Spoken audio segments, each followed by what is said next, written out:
Welcome back, guys, to the 2014 Trophy Awards, and in this video I'm going to show you the top 10 platinum trophies that are going to make you want to throw a controller through the screen or stick a fork in your eye, which, by the way, I don't recommend you do. In fact, just don't do that. This was a little bit more difficult to do than the other lists just because there wasn't a lot of quantifiable data that I can look at that can accurately reflect the difficulty of a platinum trophy, and primarily that's because some of the trophies were glitched and they required a patch in order for you to achieve them, and then some games just are completely not achievable, like NBA 2K15. It's impossible to obtain that platinum trophy, so I'm not going to include a game like that. So this is going to be a very hard list to put together for a list of games that are exceptionally hard to get the platinum trophy on. So once again, I'm not going to include any games that came out previously on like the PS3, such as Dead Nation. I know the Apocalypse Edition came to the PS4 this year. Even though it has a slightly different trophy list, I'm not including it. Also, games like The Last of Us, which wouldn't be on this list anyways, aren't going to be included. Alright, let's kick things off here, starting at number 10. And number 10 belongs to FIFA 15. Now, this is probably not as much hard as it is luck-based. There's a bronze trophy called Extra Effort. Now, this is going to require you to score from the ground. Now, I've never played FIFA, so I wouldn't think it was a hard trophy if I saw this on a trophy list, but apparently there's an obscene amount of luck involved in doing this. You can get this within an hour, you can get this in 25 hours. It frustrates a lot of people, and it's keeping a lot of people from getting the platinum trophy.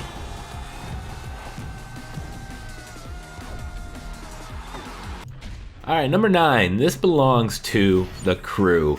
Now, a lot has been made, especially in the second half of the year, about Ubisoft and some of the games they've released in their broken games or games that needed a lot of patches to make it work. Now, The Crew did suffer from some issues as well, but one issue that is not talked about, and it affects trophy hunters quite a bit, is in The Crew, your stats are resetting all the time. Anytime you turn off the game, your stats are reset, which makes it kind of troublesome to get a trophy that requires you to drive 5,000 miles in a single car. So if you turn off the game, go back into it, your stats are reset, you got to start all over. So you can try driving for 20 hours consecutively in one sitting and get the trophy, but the problem is you may get disconnected from Ubisoft servers, as happens a lot. Now, this is going to be issues that are ironed out over time, so it's not necessarily difficult as it is frustrating.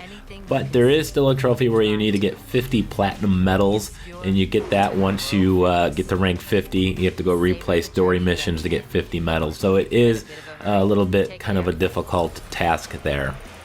Or a train. Once you have been to a location. Number 8. Now this goes to Rogue Legacy. Rogue Legacy is a fun little game. It has randomly generated dungeons, and it has a trophy list where I can't pronounce the name of a single trophy. Now, the one trophy that's going to probably cause more issues than any here for most people is one called Thanatophobia, or something like that. This requires you to complete the game without using an artifact and dying less than 15 times. So it can be tricky, frustrating, and extremely stressful. Now, there's obviously one trick here that you may not be aware of, and you can use it in a lot of different games, where you can back up your save to the cloud, so if something does happen and shit hits the fan, you can go and re-download the save off the cloud. Otherwise, you would have to start all the way at the beginning. And again, it is randomly generated dungeons, so you're not going to be able to just follow a guide. So Rogue Legacy is number 8. Number 7 on our list is Surgeon Simulator. Now, this is a very frustrating game. The controls are hard to deal with, and they're designed to be that way, and that's actually half the fun. It's a very fun party game, but it is not a very fun game to get all the trophies on. You have to complete surgeries using these horrible controls in a certain period or a certain amount of time, or doing it without losing X amount of blood. So it can be very frustrating, especially when you're in the back of an ambulance and things are flying all around. It makes it exceptionally hard. Now, this is a game that requires a lot of practice, tons of it. And with enough practice, you can do it, but it is not going to be very easy. Coming in at number 6 is The Evil Within. Now, if you're trying to get the Platinum Trophy in this game, I don't need to tell you what the most difficult trophy to get is. And that is called You Asked For It. And perhaps maybe you guys shouldn't have asked for it, because maybe that trophy wouldn't be in the game. But what it does require you to do is finish the game on Ukumu mode. I'm not entirely sure if I'm pronouncing that correctly, but what it is it's the highest difficulty setting. It's a nightmare difficulty setting where it's going to be a one-hit death to you. So it's going to be very frustrating, particularly in a few different spots. Otherwise, using some clever upgrades, you should be able to make your way through it, as long as you're willing to die many times along the way. But it is going to be doable because there is a generous checkpoint system in the game, but you're going to want to pull out your hair by the end of this. There's something wrong with this place. Number 5 on our list is called Shadow Warrior. Now this actually has a difficulty that's even harder than The Evil Within. It's called Heroic. And Heroic is in addition to being harder, it also eliminates all checkpoints in the game if you play it on this difficulty setting. Now, in addition to no checkpoints, there's obviously no save points, but if you do die in the mission, you do only start at the beginning of the mission and not the beginning of the game. But the Heroic mode is definitely meant for hardcore players only, and if you got this Platinum Trophy, well then you're a better gamer than most.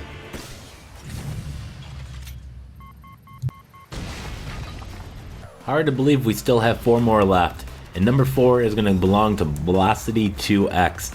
Now this is going to be a game that is going to frustrate you to no end.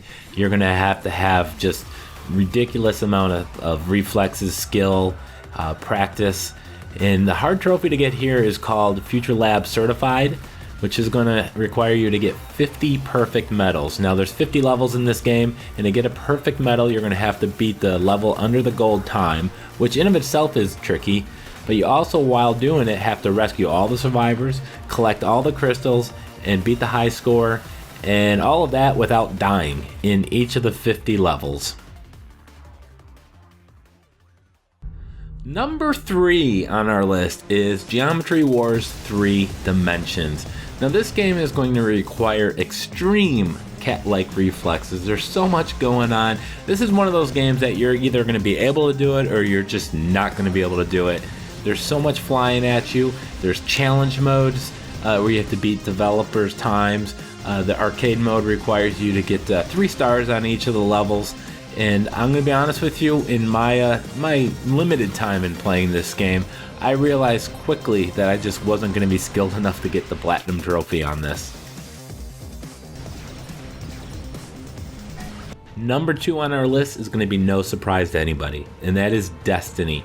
Just like an MMO, Destiny features raids. A raid is 6 players, and in order to complete the raid, it's going to require a lot of teamwork, a lot of dedication, and a lot of coordination. Now, completing a raid in of itself is a huge accomplishment, but to get the trophy called Flawless Raider, your entire raid party has to make it all the way through with no one dying in order to get the trophy. It is absolutely kind of ridiculous in my opinion, but it has been made a little easier. They added a second raid, they increased the level cap, so it's a lot more achievable than it was, say, 2 months ago, where I would have said this is probably the hardest Platinum Trophy in the entire gaming industry.